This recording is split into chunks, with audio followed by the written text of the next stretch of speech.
Aries, welcome to 2014. We begin with a new moon on January 1st, emphasizing career. So this is a pretty traditional stepping into the new year. What do I want to do with my life? Now, it's in the house of career for you, but I want you to think of your career as your life. You know, what's important for me for my life? And Venus is going retrograde in Capricorn, in this sector, in this angle to you that represents, let me rethink what's going to make me happy in terms of being out there in the world. Mars has already gone past its shadow and will be going retrograde, and you'll see that as we go through the year.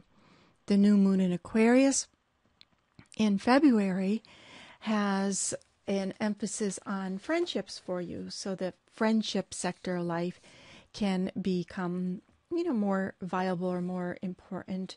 We do start the month of February with Mercury going retrograde, and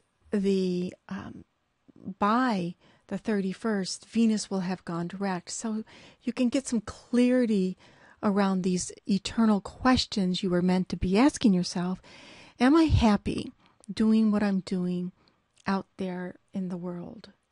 Is my image what I want it to be? Am I known for who I know I can be? Am I doing my best there? The new moon in Pisces, as we get closer, we go into March. That is the time before your birthday, and that's a releasing energy. Now, as we're going into March, we're getting closer to this very intense cycle with Mars moving retrograde. So Mars moves retrograde the 1st of March, and it's what's called stationed across from your Aries energy because it's in Libra. You may experience people as opposing your ideas. So think about this. January comes, rethinking who do I want to be in the world, what I want to do. And then we have this moving forward by the end of January, reconnecting in February, in March with the Mars retrograde. Then things that you might have thought you wanted to do, others out there might say, do you really think you can do that? Or for whatever reason, they may oppose what's important to you. And they can mirror to you whatever it is, like what you're thinking about but don't really want to express, like deep inside.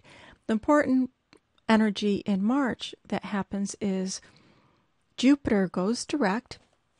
So Jupiter, the planet of expansion, is going direct, bringing you opportunities to think about where you want your home to be.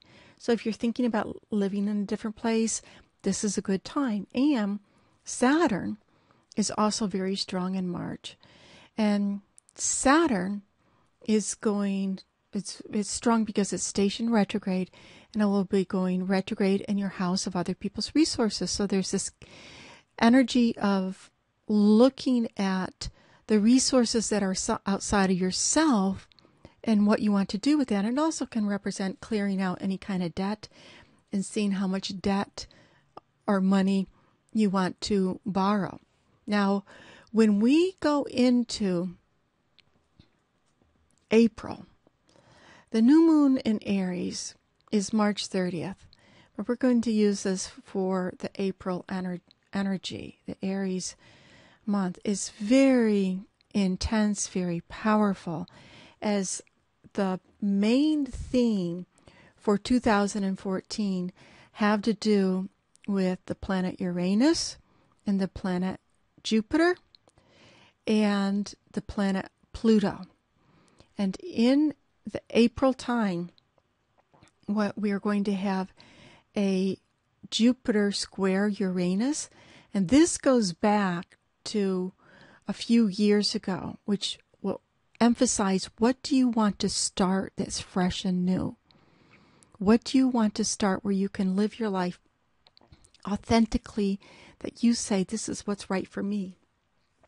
And the Pluto Jupiter is expanding the world. How big do I want it to be? How big do I want my life to be? not limiting, really going into your own personal power to connect with your dreams and your wishes in a big way. And also in April, we have the eclipses. On the 15th, we'll have the full moon eclipse, and then on April 29th, we have the solar eclipse. So not only do we have the Jupiter-Pluto opposition, we have Uranus-Pluto square exact, and the Jupiter-Uranus square. So this intensity, we have two eclipses connected in the month of April, which is smack in a lot of the time frame of your birthday month. So pay attention to what happens, because the rest of the year can unfold from events and insights that you have in the April time frame. In May, we have the energy in May. We have Mars moving direct opposite your sign. So if you were born at the end of March, you could feel more inspired in May time to get things done, or you may feel that people are opposing you or just bugging you a little bit more than normal. That is a very active and energizing month for you. Then in June, we have Neptune going retrograde, and Neptune is about connecting with your spirituality. So whatever it is that's your depth of spirituality, you could feel that in the June time. And also in June, there may be a feeling of, especially around the 8th of June, of uncertainty about what it is that you want to go, just unclarity, floating along. It's a little bit spacing out. The new moon in Cancer, June 27th, is activating your house of home and family. So the energy, and what goes back to the energy in March about, am I happy where I live? Do I want it to be where am I happy where I'm living? Then as we go into July, the energy in July time, we have this really fun energy kicking up for yourself, and connecting back to your hobbies and what really makes you happy.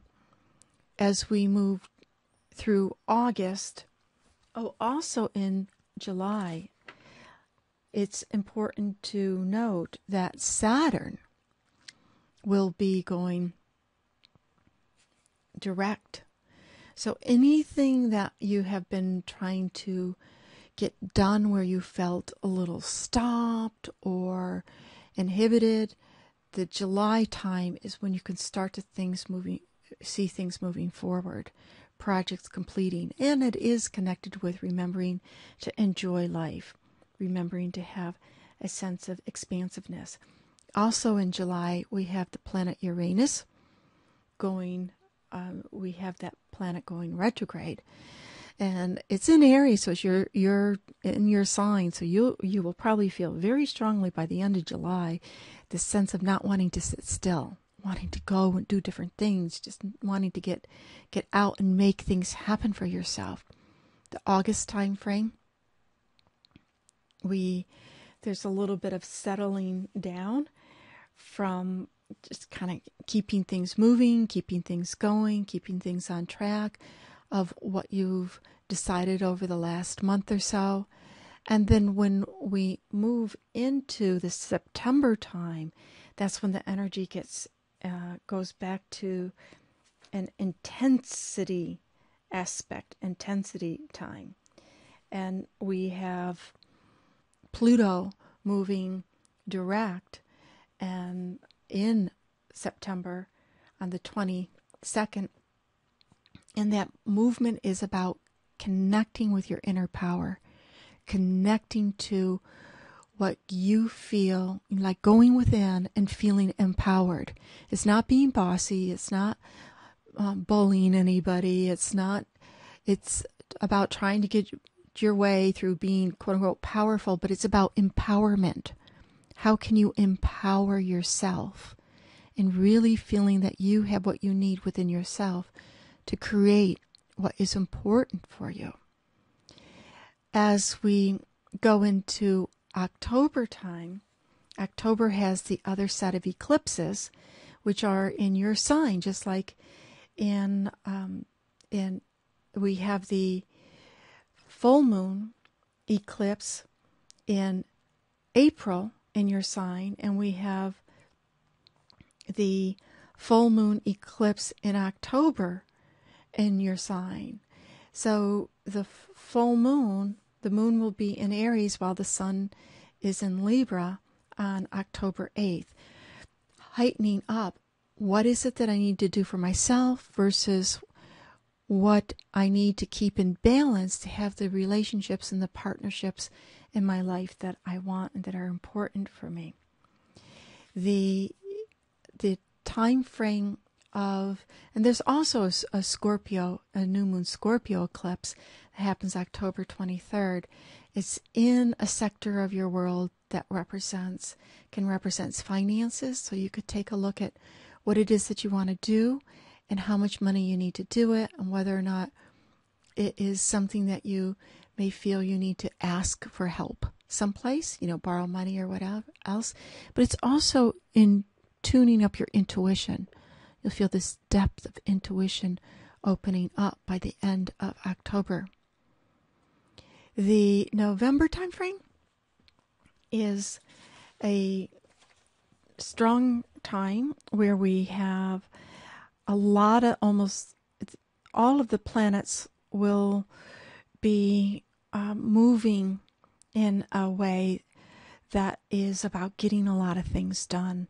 So you can find October time, it's really strong for getting things done. Saturn has gone out of its shadow. The planet Neptune does go direct around the middle, around the 15th of November, and that's connecting again with your spirituality.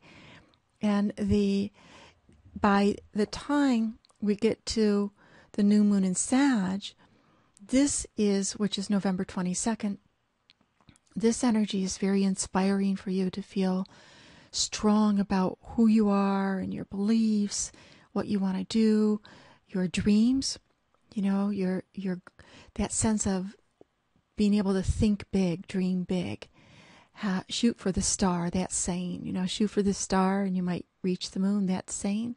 So there's this really allowing yourself not to be limited and catching on to that faith within yourself.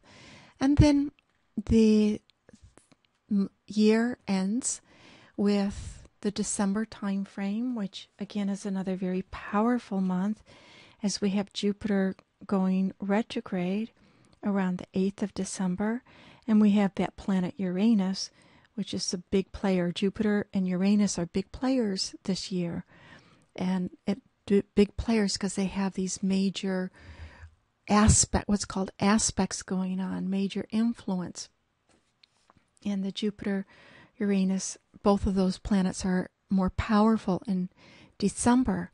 So whatever came up for you in April, when they were making their aspects from each other, you can see, and what you decided in April, you can see how much you has unfolded by the end of December, and being able to see the fulfillment of that inspiration that came in. The main message is finding your inspiration, finding your authentic self, and being willing to go through the change, being willing to be empowered to be able to embrace that and embody that.